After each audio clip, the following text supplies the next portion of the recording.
Hello and welcome to our new moon class that goes out on our new moon mail. I'm Lizzie Lasater, and today we have a surprise special guest. Her name is Judith Hanson Lasater. Hi, Mama. Hi, Lizzie. Hi, everyone. Thank you for having me.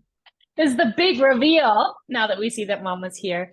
The theme of today's practice is busy days, what to do, what is kind of our mantra or our theme, our thinking internally when we're too busy to practice. And in fact, we have a sequence that Mom's going to teach today that is inspired by a sequence from this wonderful book, 30 Essential Yoga Poses. So, Mom, what are you thinking about? What does it mean, a busy day practice? Why did you write this sequence in the book? And what are you thinking for us today? Well, we live in the world, you and I and our listeners.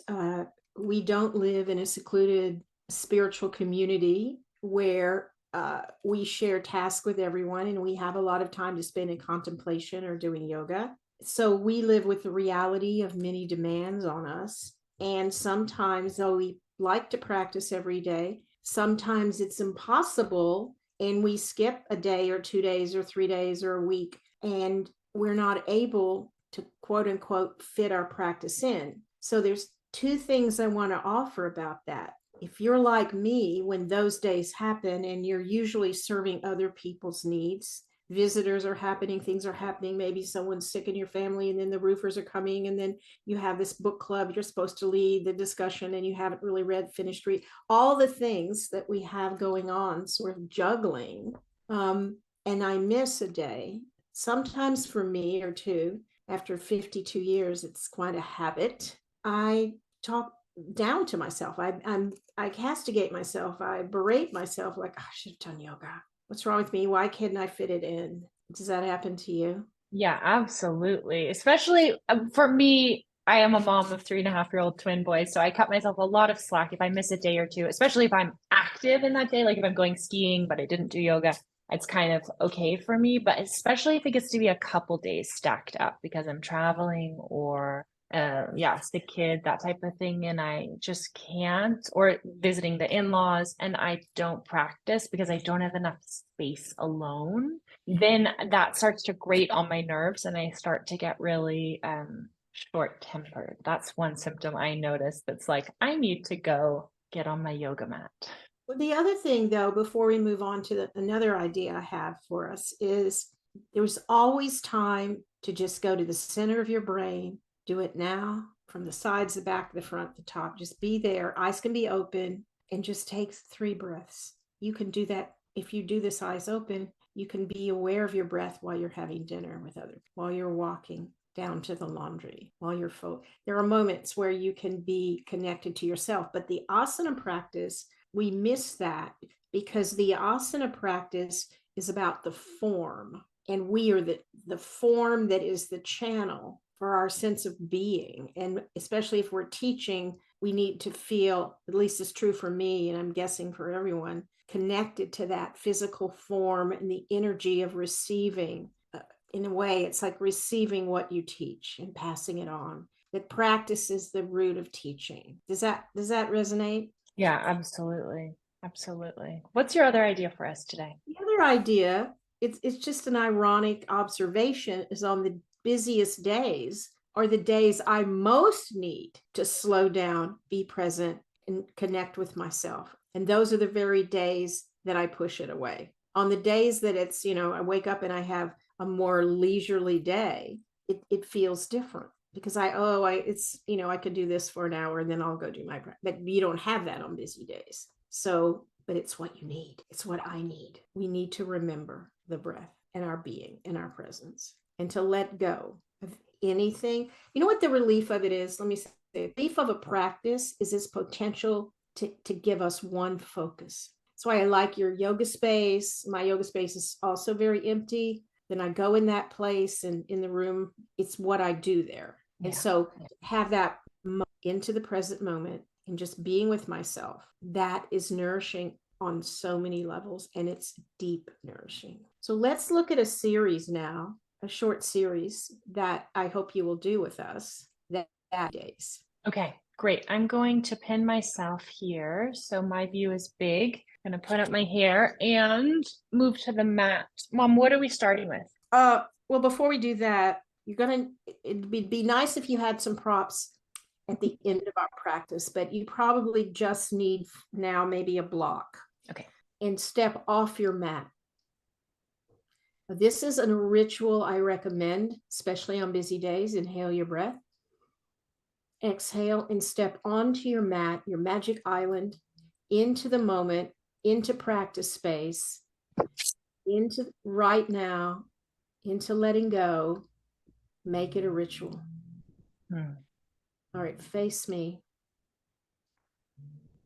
Step off the mat. Let's do it again. You are multitasking.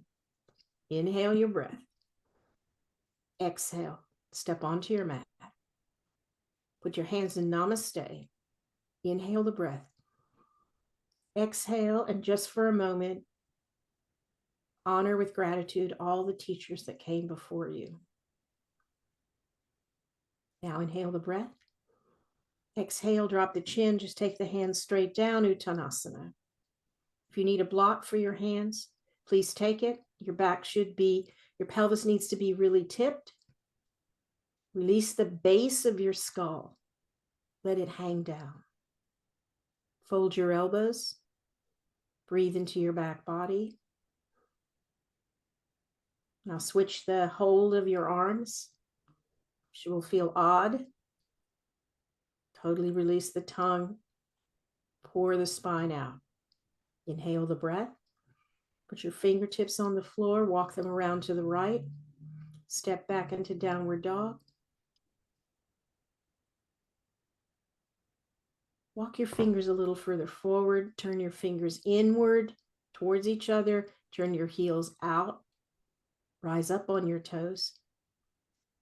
Look at the bone from the big toe toward the arch and make sure that first metatarsal bone is parallel with the left and the right. They're vertically.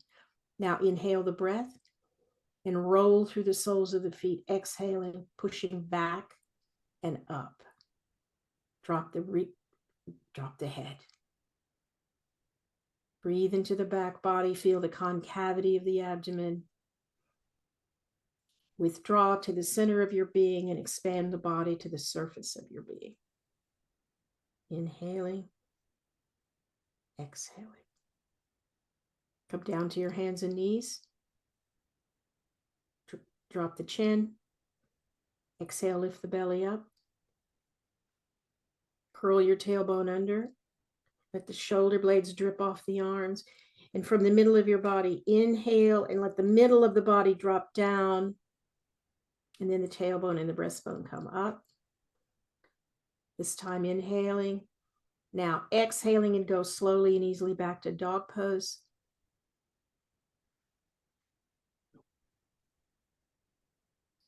Turn the upper arms in. Widen the lower abdomen. Release the base of the skull and come down. Let's take Trikonasana. Already better, isn't it? Already a shift. Already a shift. Trikonasana to the right. So we're doing this pose as in our sequence as part of a standing pose for the legs and the hip joints, but also to get a twisting element. Let's take the arms open. Turn the front toes out a little more than 90 degrees so the knee really turns. Sit down into your front hip socket. Take that as a separate movement. Stay there for a second. Inhale, anchor your back foot. Exhale and elongate the ribs. The arms come up. Now, imagine the frame of your body is staying still. Think of your diaphragm, a circular diaphragm at the base of your ribs. Inhale the breath. Exhale and turn without turning the framework. Think first just of turning the lower ribs up. Do you feel the twist? Mm-hmm. Now inhale, exhale, put your hand on your waist, your top hand. Inhale the breath. Now your right shoulder blade. Exhale, bring your right shoulder blade towards us. Now take your right arm up, take it over your head and round your body. Soften your elbow, lift your ribs, and stretch the side waist. Do you like that? Yeah. Anchoring the back foot, inhale, come up. Second side. Second side. Yes. It's like more space for more air coming into my lungs. That's what that felt like. The spaciousness, though, that you're feeling in the body. You know how the pond reflects the moon? Mhm. The body reflects the spaciousness that you're creating in your mind. So as your mind lets go, like a fist, like your brain is a fist, and it just lets go, then your body, from that thought of being present, which is the ultimate letting go, is to be in the present, your body reflects that sense of spaciousness. Take the arms open, inhale the breath, sit down into the front hip, let your right hip come a little forward, easily, naturally stretch out, exhale, Trikonasana. Use the fingertips, so you're not heavy on the wrist. Now inhale your breath, let go of your top ribs, drop them down. Yes. Good. Think of without changing the rest of your body, inhaling, exhaling, turn your diaphragm, the giant circle of the diaphragm at the base of the ribs. Putting the hand on the waist. Inhale the breath, take your left shoulder blade underneath you. This is a twist. Take your arm up and over your head. Now just let the shoulder blade hang with the hand and the ribs come up and you get a nice stretch on the side body. Inhale the breath, come up. Take Tadasana and reflect for one moment. Feet apart. Turn to the side if you would. Outside of the feet parallel, top thighs back. Yeah, just let your shoulder blades drop like a knife through soft butter. Slightly lift the breastbone up. How does that feel? Take your mat to the wall, please. Take an eye bag and a blanket and a belt. This is a minor inversion. Don't recommend it during pregnancy or menstruation because early pregnancy, the first 3 months, okay, to lie on the back. I don't teach pregnant women to lie on the back for long. And it's very simple, minimal props. You can do it almost anywhere. So you're going to put the blanket. Oh, you have an eye cover? Mm-hmm. Okay. Use the blanket to pad your heels. Once. This is product placement. This is one of my designed third eye masks that are great for restorative and Shavasana because they stay on you. So you can be sort of in inversions and stuff. Okay, so I'm going to wrap my feet in this blanket. Yes. This is for padding and warmth at the same time. Now, when you do this legs up the wall, it's a version of Viparita Karani. You're not flat against the wall. It's not about your hamstrings. It's your whole back is relaxed. And then the belt around? Yeah, I think the belt between the knees and the feet, but closer to the knees like you have it.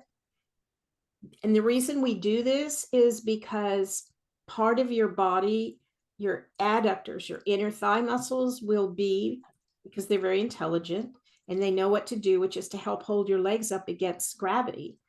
And when you put the belt on, they don't have to work. So the belt, be clear, the belt is not holding the legs together. The belt is keeping the legs from falling out. So it's not super tight. It's just moderate. And you can do this pose as both an inversion and a rest. Now, once you have your, bless you, once you have your self, your back is flat, your abdomen is flat, your shoulder blades are apart. Now, let's take what I'd like you to do is take hold of your head, the skull, the roundness of the head. Bring your elbows in toward each other. Now, it's not on the neck, it's on the skull. Lift the head up a couple inches off the floor and gently roll the back of your head out toward the room and set it down on that flat place that you can find below the bump, the occiput. How's that, Lizzie? Better. This can, in a busy day, this can, if you can do one pose, do this for two reasons. This is very restful. If you don't have a wall, you can bend your knees and put them up on a chair. But it's a bit of an inversion for the legs if you've been standing and working and baking dozens of Christmas cookies or whatever. It's very useful. But it's also very, very quieting for the brain. So you can stay 5-7 minutes. We're not going to show that now. It can be a combined Shavasana because it's restful, especially with the belt and the blanket wrap. You can also use a blanket to cover up your body. And it's an inversion because of the fluid straining out of the legs. And just for a few more moments, just allow your brain. Imagine your brain just sinking back toward the floor, away from the eyes, into the back of the skull.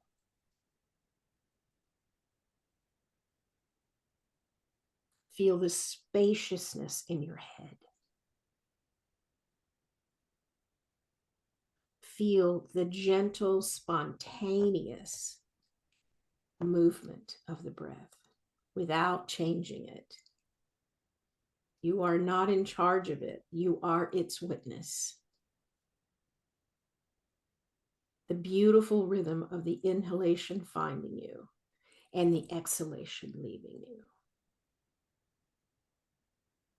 Imagine your back ribs. Think of them. Let the breath sink to the back.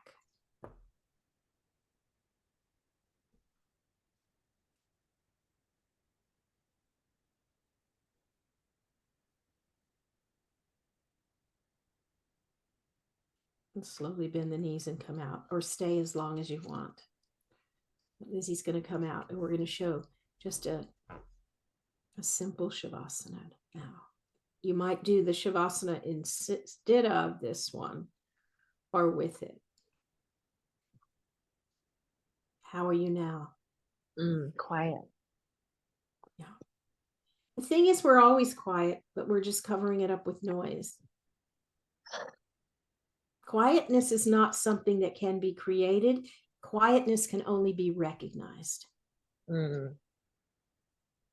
I remember when I was first taken into a redwood forest, not very far into the forest, I was shocked at the quietness of it.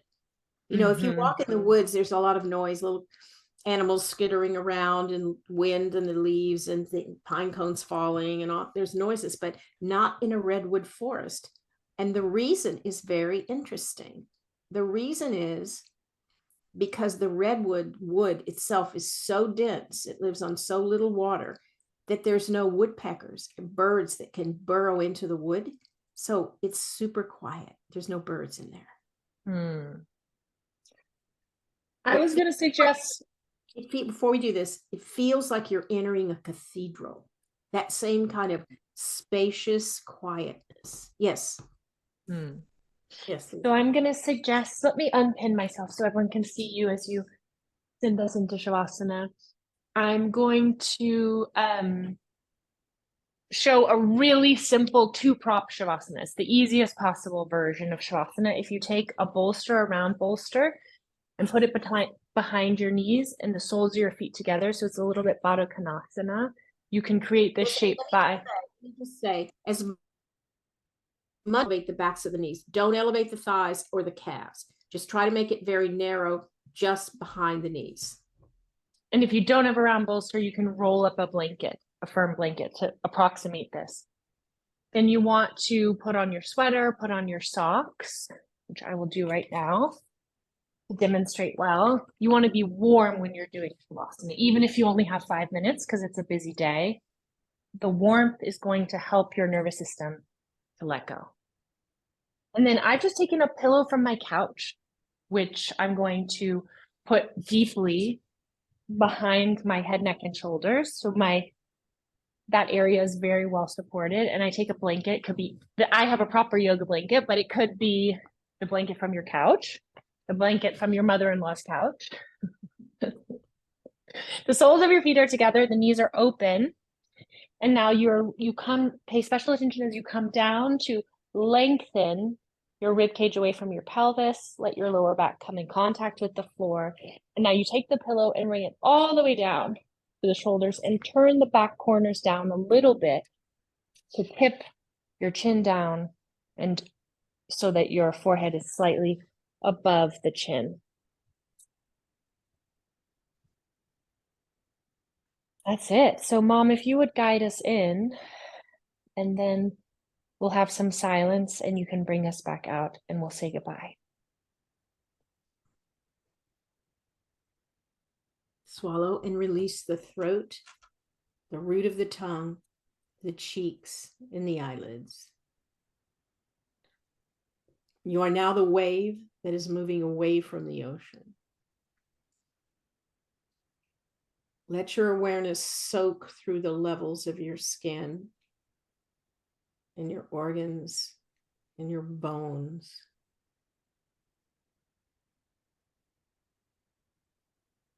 Begin to experience, hopefully, the power of letting go. Direct light attention to your favorite place of tension. Is it your jaw? Is it your abdomen? Is it your lower back? Is it your hands?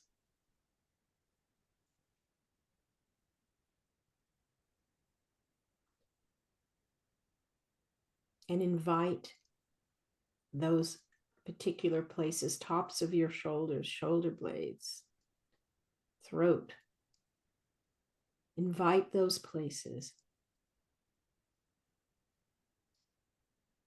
to courageously let go into the present moment. Work will come, action will come, movement will come, change will come, all will come, but it is not yet here. Settle into the sensation of the blanket, the weight of the clothes, the firmness of the floor, the softness of the breath. Any external sounds, reject nothing except this moment. Accept it completely through your pores into the deepest levels of your being. Shavasana.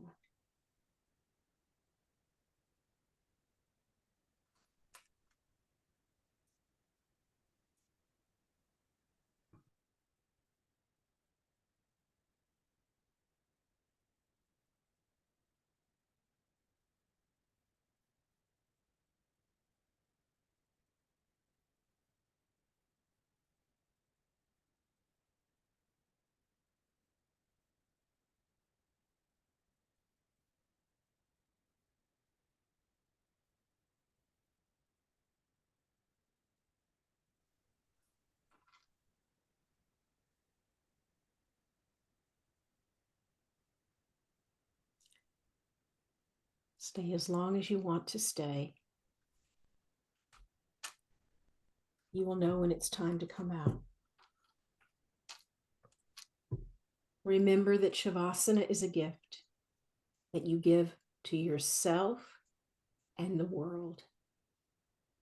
That when you leave the practice mat today, after even just a short practice, you will be more connected with yourself, more present in the moment. And this is the greatest gift you can bring to any task, any situation, any person. Stay as long as you like.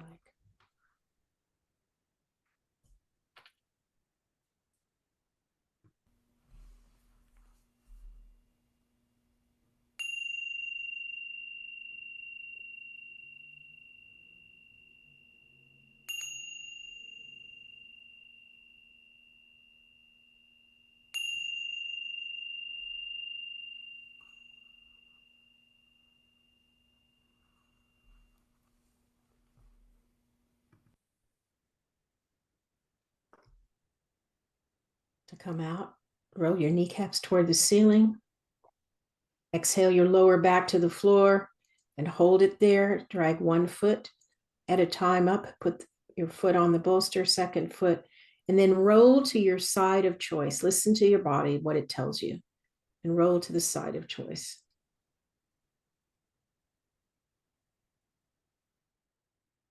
Let your head hang as your arms slowly walk toward your body. Just release the head and neck completely as you sit up.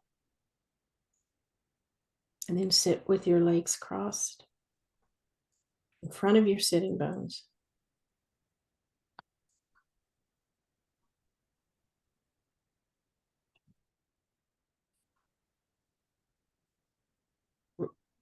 Carrying the spaciousness of Shavasana with you. Turn your palms away from the body. Inhale your breath. Exhaling, bring your palms together in front of your heart. Namaste. Namaste. Thank you, Lizzie. Thank you, Mama. That's what we wanted on our busy day. Glad to be of service. Let me give you a couple websites before we say goodbye. If you have somehow found this video, but you are not subscribed to our New Moon Mail, which is full of monthly free classes from us, please go here and rectify that situation. www.lasater.yoga. You can find everything Mom is doing on the internet and in person at judith.yoga. That sends you to her website. She's on Facebook and Instagram. And she does online courses and in-person workshops. You can find everything I'm doing at lizzie.yoga. I have a Sunday newsletter that's all about sustainable self-care. Thank you so much, Mama. I really, really, really appreciate you giving us your time. Thanks to all our watchers and practitioners all over the world, seen, unseen, known, and unknown. I love you, Lizzie. Love you too, Mama. Bye, everyone.